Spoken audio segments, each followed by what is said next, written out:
world's population almost quadrupled in the last century, but demand for water grew at double that rate.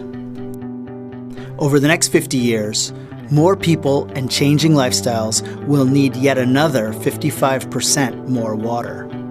Farmers will use almost 3/4 of it. Because rising populations need more food, some 70% more. How will we balance demand for water while producing the food, goods, and power needed for the future?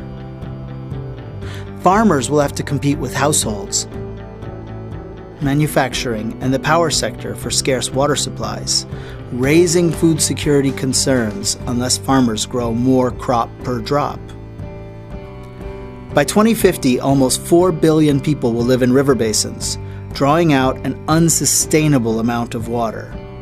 In South Asia and the Middle East, much of China, and parts of Africa, more people using more water means there won't be enough for everyone. And what they do have will be increasingly polluted. More than 2 billion people in urban and rural areas of poor and middle-income countries didn't have access to decent sanitation in 1990. That figure drops to about 1.4 billion in 2050, still too high.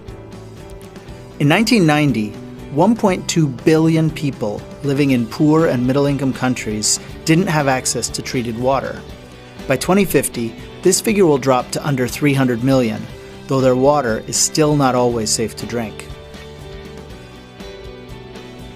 In India, China, and much of Africa, increased agricultural runoff from farm animals, fertilizers, and other chemicals will increase water pollution. More people living in larger cities will further strain inadequate sanitation systems.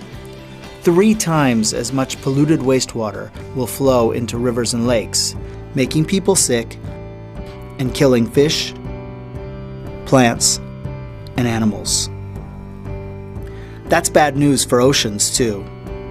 Pollution will pour from rivers into the Atlantic, the Indian, and the Pacific, causing algae blooms and creating dead zones. The solution?